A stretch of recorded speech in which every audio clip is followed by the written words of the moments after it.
Good morning, everybody. I hope you, well, in situ and online, welcome. Please shoot me a little message to say you can see and hear. That would be really helpful, whoever is there. So I don't do like last time where I started the meditation in private mode. So it was online, but not. So, okay. I can't really tell if it's afterwards public or private. I think it was public. But it's kind of right on the time, so maybe some people are like us, they're a bit late.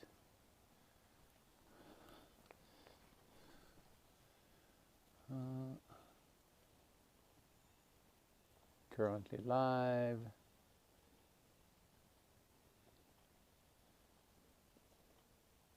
No mobile data. Okay, well, looks very good. I can see 6 people joining us, so who's that? Branko! Branko is here. You're the Slovakian representative. How are you doing? Good. Jackson, good. Wang Shuyang. Hello, Wang Shuyang. This is your hidden name. We know you by another name here. Good morning. Welcome, welcome. So if you see us shivering, please turn up your heater at home so we'll feel warmer. Okay, so let's open our meditation with some inspirational words. Until I have reached full awakening, I take refuge in the Buddha, the Dharma, and the Supreme Assembly. By means of beneficial actions such as generosity, may I attain enlightenment in order to benefit beings. Until I have reached full awakening, I take refuge in the Buddha, the Dharma, and the Supreme Assembly. By means of beneficial actions such as generosity, may I attain enlightenment in order to benefit beings. Until I have reached full awakening, I take refuge in the Buddha, the Dharma, and the Supreme Assembly. By means of beneficial actions such as generosity, may I attain enlightenment in order to benefit beings. May all beings find happiness in the cause of happiness. May they be free from suffering in the cause of suffering. May they not be separated from the perfect happiness that is free from suffering. May they abide in great equanimity, free from attachment and aversion to those near and far. May all beings find happiness in the cause of happiness. May they be free from suffering in the cause of suffering. May they not be separated from the perfect happiness that is free from suffering. May they abide in great equanimity, free from attachment and aversion to those near and far. May all beings find happiness in the cause for happiness. May they be free from suffering in the cause of suffering. May they not be separated from the perfect happiness that is free from suffering. May they abide in great equanimity, free from attachment and aversion to those near and far.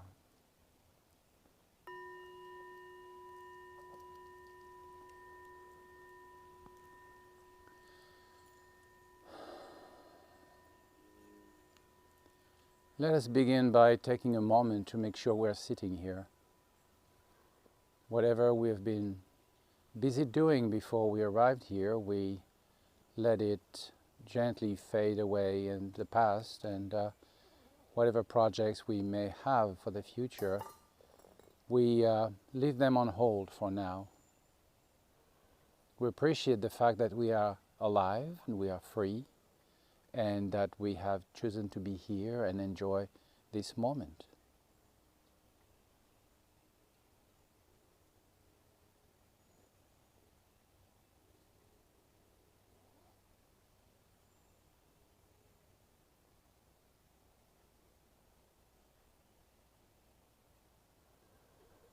Now that we are in the present moment, not running after the past or thinking too much about the future, we are in a good position to notice what is. And we will notice what happens in our mind for sure, but first let's notice what happens in our body. We pay attention to our posture because the body and the mind are so intimately connected that the posture has a direct impact on the mind. So first thing first, we are grounded. Whether we sit on the ground directly or sit on the chair with our feet on the ground, we can sense the stability we gain from this contact. And we may have a moment of gratitude for the earth in general that is providing us such as general support. Our hands may be resting palms down flat on our thighs, or in a meditation gesture, that is the right hand and the left, both resting in the lap.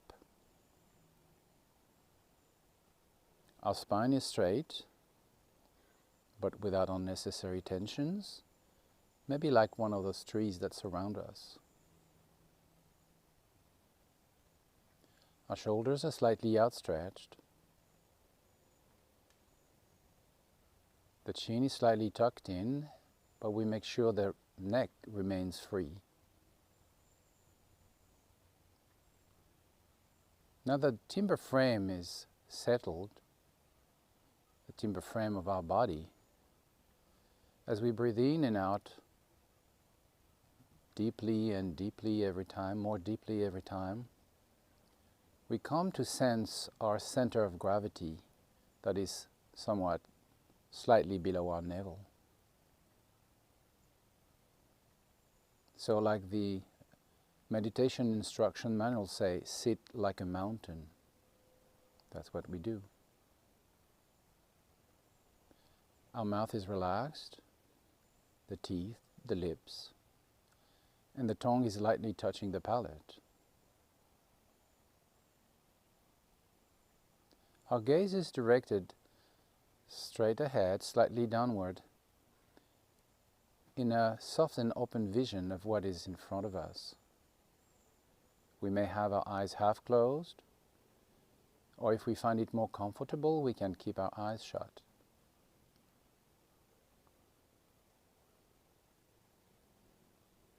Now we can pay attention to the breath. We notice the movement of the breath coming and going mostly through the nostrils in a very natural manner. We don't have to change this. It may be deep, it may be more shallow, maybe fast, maybe more slow, it doesn't matter. We just notice the movement of the breath. At times this will become a reference point towards which we come back when we notice we are drifting away, following a train of thoughts, or distracted in general. But for now we just notice the movement of the breath. It helps us to find the peace through which we are not forced into the rejection or attraction of any thoughts and sense perception that crops up on the surface of our mind. We notice them arising and disappearing, but we don't see them as enemies that we have to push away, and we don't entertain them endlessly either. From the standpoint of peace that we enter through the observation of the breath, we become aware. Peace brings awareness.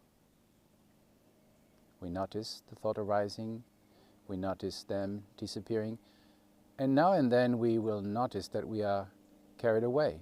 We followed a thought that turned into a train of thoughts. So when this happens, we simply disengage. We come back to the breath for a while. If counting the rounds of breath helps, please do so. But otherwise, just notice the movement of the breath. With the breath comes peace.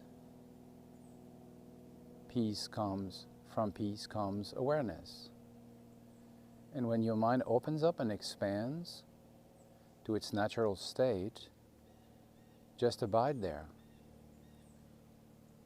Don't be attached to it. If you lose it, come back to breath, come back to peace, come back to awareness, and so on and so forth, until enlightenment project.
Feel free to move, stretch a bit, stand up.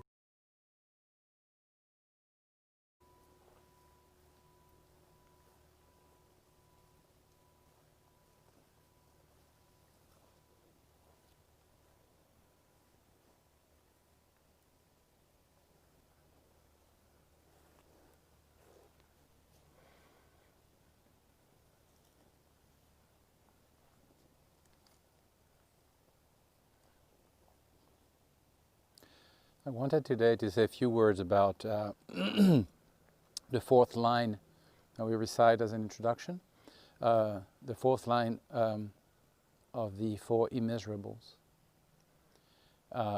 May they, that is all of us, sentient beings, abide in great equanimity, free from attachment and aversion to those near and far.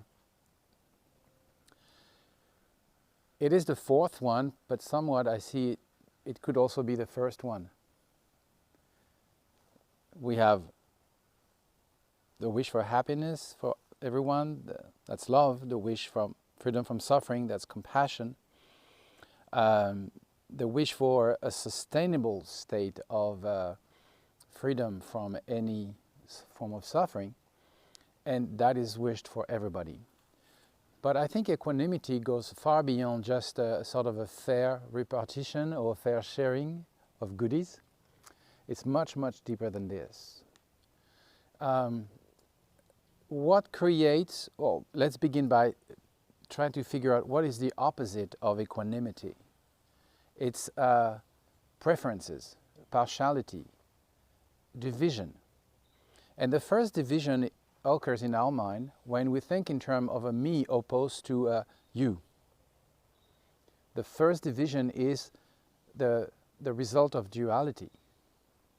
We don't know sufficiently enough our mind to really understand what is happening when we cognize, when we are aware of someone or anything through our senses or thoughts, and we assume out of habit and not knowing, ignorance, that there is someone who is aware of this something else. And it's only through deep meditation that we come to realize that the subject that knows or perceives is actually not independent from the object that is perceived. When you say, I saw, it implies you saw something. So the object that you saw, the visual object, will define the fact that you are a viewer. Or I thought, it implies there was a thought. And that goes for the other sense. So we fail to see this sort of almost mirror-like reality. Sometimes we use the term mutual causality. The subject creates the object creates the subject. And we fail to see that for a lack of introspection, really in the true nature of mind. We're just living on the surface. We never really go deep enough. We don't take the time for that. We fail to see that all of this is just different facets or different activities of the mind itself. So there is a commonality, if you want, between the subject and the object that would be an essential common ground, which is mind itself. And when we keep exploring mind, then we don't find anything. So mind is not an entity. It's, at times, we could say it's cognizant. Yes, but not only that.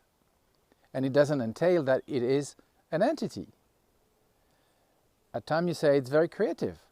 It perceives and senses and organizes all of this manifestation into a beautiful or ugly show.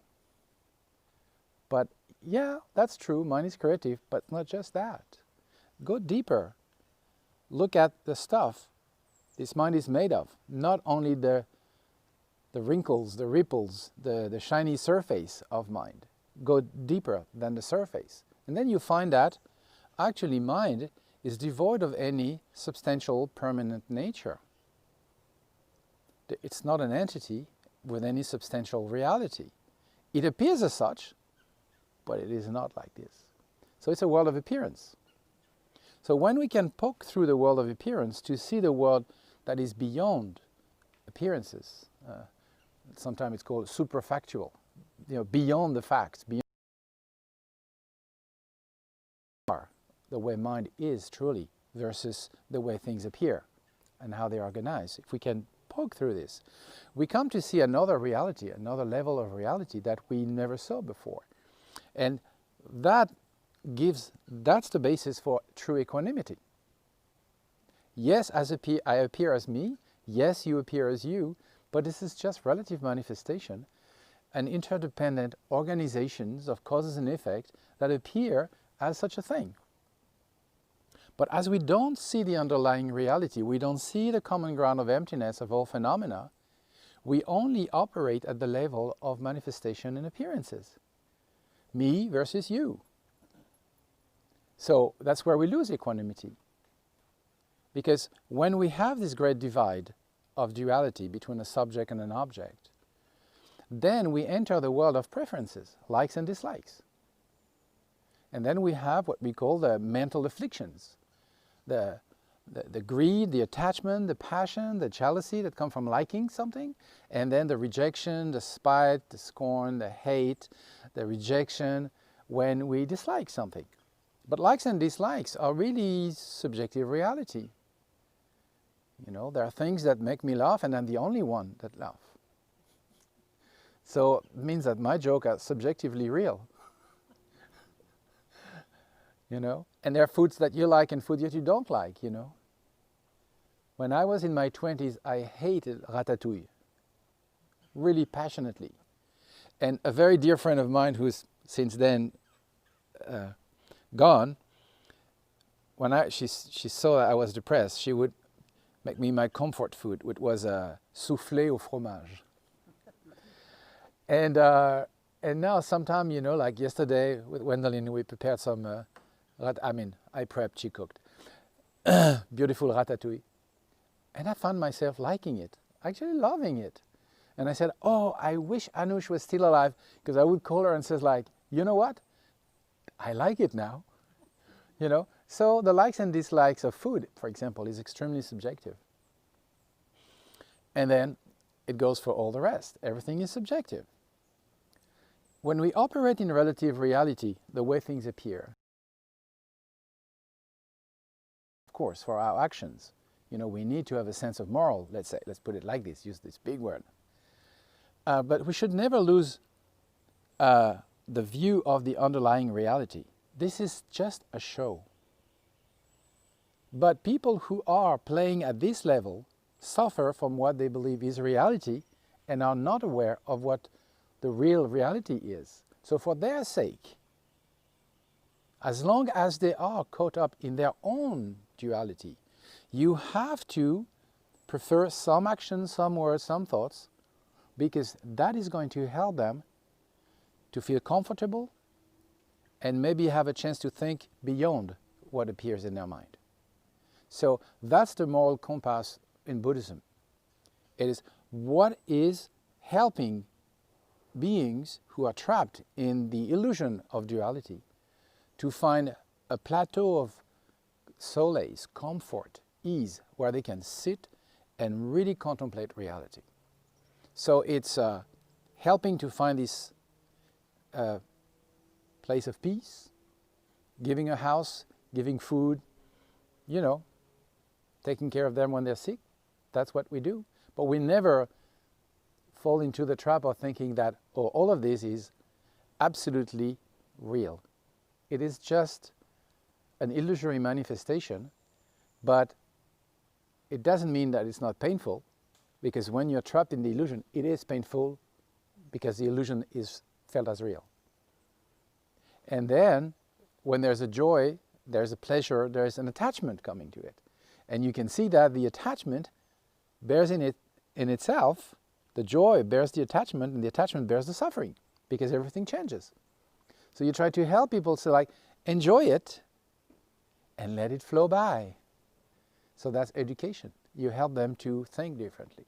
So it's not that you throw away everything saying like nothing exists, in sort of a nihilist approach. But actually your benevolence, that is the first three wishes of joy, of compassion, and of love, are enhanced by your understanding of the very deep essential equanimity. All phenomena are merely the play of mind. When you know it, you're a Buddha. When you don't know it, you're in the confusion of your own projections and preferences and so on and so forth. So that's the deep equanimity, the equanimity that comes from the understanding of the true nature of mind, the true nature of reality. And how do we come there? We come there through meditation. That is introspection. We need to sort of like step back, step aside from the show to have a look at it and see, how it works. Otherwise, we're carried away. It's really hard to resist because, we have preferences. I think what prevents us from seeing this mostly is self-righteousness. My way of seeing is right. And you should understand it. It's so basic and fundamental. I don't understand why you don't understand. And the other one says like, I don't understand why you don't understand. That's the basis of all the problem. So stepping back as an individual action, I'm not saying like, oh, now I create the new order. Everybody has to meditate, like sort of meditative fascism of some sort, No. As an individual choice, step back for a while and then contemplate the reality. And first find peace. Sit properly, watch your breath, find peace. That is non-engagement. You let the mind be. You don't follow what you prefer, you don't push away what you dislike, knowing that this is just yourself fighting with yourself. First do that. The peace of stepping back and looking at the show, not intervening, neither rejecting nor entertaining. Once you step back, then you find peace. Then you cultivate the habit of being there by doing it repeatedly. Just anywhere you can do that. Like you got 5 minutes, step back, watch your breath, find the peace, stay there. Then you call for some action, then go and do it. And then do it as often as you can. So that the peace that you've experienced briefly becomes a stronger, is more deeply ingrained. Because it's real. That that's something that you want to cultivate. So you abide there. And as you abide there, then quite naturally all the rest will unfold. From peace comes awareness. From awareness comes equanimity. From equanimity comes love. Because the opposite of love is hate. What is hate? It's just a selection in those who deserve and those who deserve not your love. So it's not love. It's preferences. From equanimity comes love. And then when you see all these people that you care about being caught up in their own contradictions and suffering and sort of like spreading their viruses of confusion and suffering around themselves, around the world, then you want to be of help, and then you try to be skillful, finding a way to bring this to a halt, a peace, cessation, and liberation. And when you experience peace, you just wish that everybody have that. And whatever I can do to alleviate their suffering so that they can have some peace, I will do. And whatever I can do to help them understand this, when they are demanding, what's the way, then I will share. So all of these come from equanimity. So we could say really equanimity is the source of it all. Of love, of compassion, of joy. That's the source. But when you have love, you have compassion. When you have compassion and love, you have joy. When you have joy, you have equanimity. So, chicken and the egg thing, And you know why? Because there is no real beginning. As the Heart Sutra said, there is no love, there is no compassion, there is no equanimity. All of this is just a play of mind. I call it the didactic lie. It teaches us something. It's an illusion, but it teaches us something. We can use it to help without being prisoner of the idea that this is for real. And like the magic kiss you give to babies or little children when they hurt themselves, to heal their boo-boo, they suffer from a vaguely real thing, but that's just amplified. And then just kiss on it, and then, oh, it's all good. Or the little coin that you give for the tooth fairy. Oh, it's not so bad losing a tooth. So all of that, these are playful way of using relative and reality in the awareness of ultimate reality. One doesn't exclude the other. They work together hand in hand. And you come to discover this now and then when you sit. And introspection, look at your mind. Stop looking outside to find solution. Turn your gaze inward. My teacher Gendin Rinpoche was always telling us, turn your gaze inward. You're always looking outside. Turn your gaze inward. Look at your mind. And that's what we're going to do now. We're just going to turn our gaze inward.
to conclude this meditation, let's share the qualities, the benefits, so that they may become the source of enlightenment for all sentient beings. Through this merit, may I attain true omniscience, then having overcome all harmful, destructive forces, may I liberate sentient beings from the ocean of existence and its turbulent waves of birth, old age, sickness, and death. May the most precious mind of awakening that has not yet dawned now rise. Once arisen, may it never decline, may it continue to increase evermore.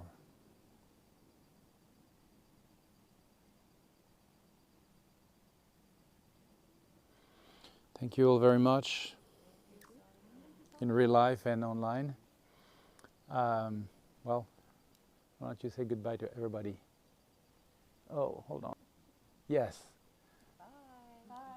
Bye. Bye, everybody. See you next Sunday. Melanie, Sharona with us. Yay. Yes. And yeah, Bronco was there. Hi, Bronco. Say hello to Slovakia. Okay, good.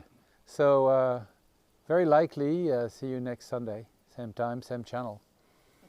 And if you didn't do it, please subscribe so that you'll get a notification, and then thumb up. So I don't know, it looks like everybody like it, so I'm happy.